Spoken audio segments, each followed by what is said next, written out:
A gente tem um cenário aí internacional complicado e interessante que envolve tanto a questão do dólar como os criptoativos, né? A gente acompanhou aí o dólar numa escalada de mais de 25% no ano passado, começou ali abaixo de um pouco abaixo dos R$ 5 e foi bater até 6,18, que é a cotação dele hoje.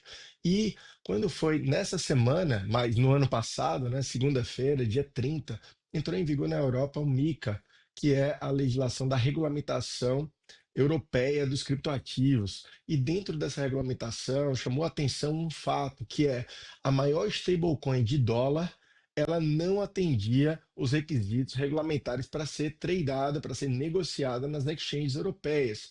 O que isso quer dizer, se eu pudesse traduzir? Existe um criptoativo que ele espelha o dólar, que é chamado Tether, da empresa Tether. Então, qual que é o detalhe? Um Tether é igual a $1.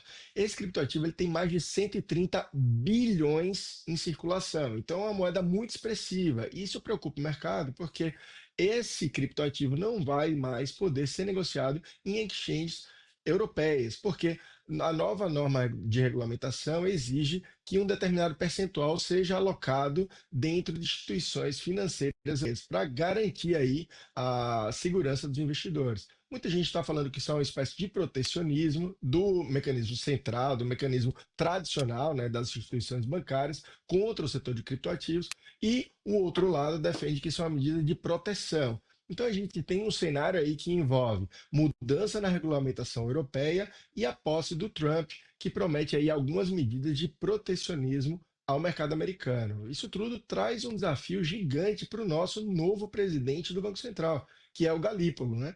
Todo o mercado está de olho, o Galípolo pega aí um cenário que é complicado. Roberto Campos Neto deixou uma taxa de 12% de inflação e já vinha ali pela alíquota do Copom uma previsão de que suba mais 2% até março. Então, esse ano a gente caminha aí para uma inflação de 14%. Nesse cenário, vai ser um filme, talvez eu classificaria de terror, o que a gente vai verificar aí com o dólar. Mas a esperança nunca morre. A gente está aqui na primeira semana do ano. Vamos ver o que é que vai acontecer. Eu espero ter muita surpresa boa, principalmente aí com o Galípolo à frente do Banco Central. Muita gente está ainda naquela expectativa para ver o quão independente de fato ele é, como era o Campos Neto, que defendia muito aí a independência do Banco Central e tomava aí medidas austeras quando necessário, e todo o mercado está aí de olho em como o Gabriel Galípolo vai conduzir o Banco Central nessa alta do dólar e nessa questão de uma inflação aí caminhando para 14% em fevereiro. Damares, como constitucionalista, como você vê as instituições democráticas brasileiras tendo como ponto de partida essa análise, essa, pelo menos no papel, é assim, né, essa autonomia do Banco Central aqui no Brasil?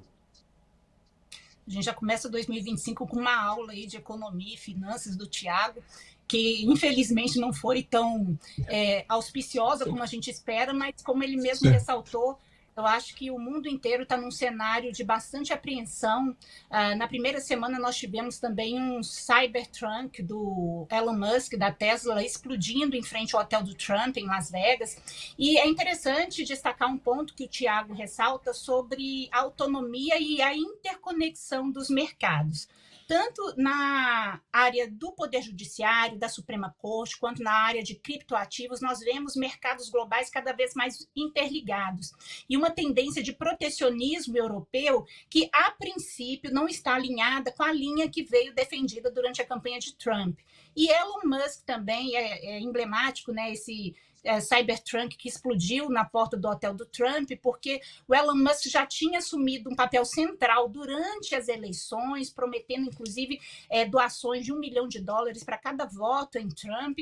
E agora, antes mesmo da posse, nós temos aí essa conexão muito grande desse multibilionário com o novo presidente dos Estados Unidos, inclusive com indícios de que ele vai até ocupar um cargo direto no governo. E vinculações diretas do Elon Musk à extrema-direita da Europa, ao partido nazista europeu. Ele mudou lá o avatar dele no X, né, antigo Twitter, para o mascote, que é o mascote da RDF alemã.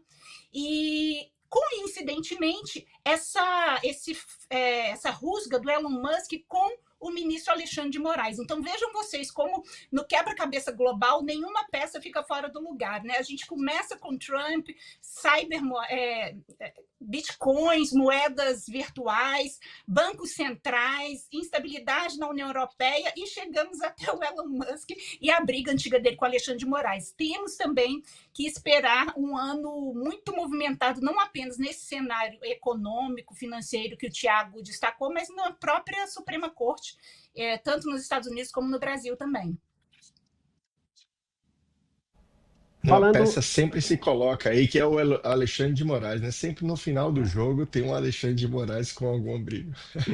E falando em Suprema Corte, Damares, ameaças de juízes, de magistrados nos Estados Unidos preocupa a Suprema Corte norte-americana, né? Assim como aqui também. Sim, o Chief Justice, lá o presidente da Suprema Corte, ele é vitalício. Ele ocupa o cargo pelo todo o mandato dele e chama Roberts, Chief Justice Roberts. Ele publicou o relatório anual sobre o desempenho da Suprema Corte e as ameaças aos juízes que cresceram assombrosamente nos Estados Unidos. É interessante também notar um movimento global. Em Israel também nós tivemos um grande desgaste da Suprema Corte de Israel em face das mudanças constitucionais que foram implementadas no país. E nos Estados Unidos, esse crescimento da ameaça aos juízes vem muito acoplado a uma perda de confiança da população, da sociedade, na Suprema Corte e nas instituições judiciais dos Estados Unidos. Nós tivemos uma pesquisa lá que indicou os índices históricos mais baixos de aprovação dos juízes e do judiciário dos Estados Unidos. Aqui no Brasil, nós temos um movimento semelhante, principalmente no que diz respeito às ameaças sofridas por juízes. Nós tivemos, no ano passado, a aprovação de projetos de leis que prevêem a magistratura como atividade de risco permanente.